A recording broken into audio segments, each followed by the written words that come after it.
Hello everybody, today we are test driving Vauxhall Vivarto 1.5 diesel engine 70 plate, which came in with the Adblue problems. The counter kicked in and it was counting downwards to stop the engine.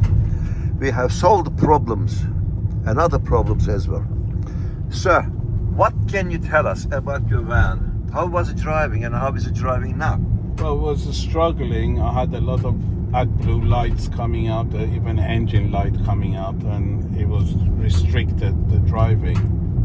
But now it feels a lot more responsive, a lot faster, And lighter. a lot lighter. Can you see any black or white smoke? No, none at all. No, None at all. No. Are you happy? Very happy. Thank Excellent. you. We have another happy customer from Supreme DPF and also known as Moorhouse Garage. We are located in Westerham, Kent. Our postcode is Tango November 16 to Echo Tango.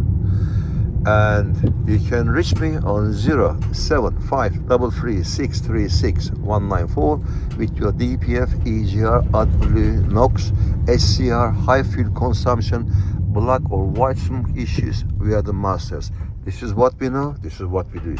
We program ECUs in any way you like, and also we are Ghost Immobiliser Fitting Center. Please click on like button and subscribe my channel for furthermore educational videos. Thank you.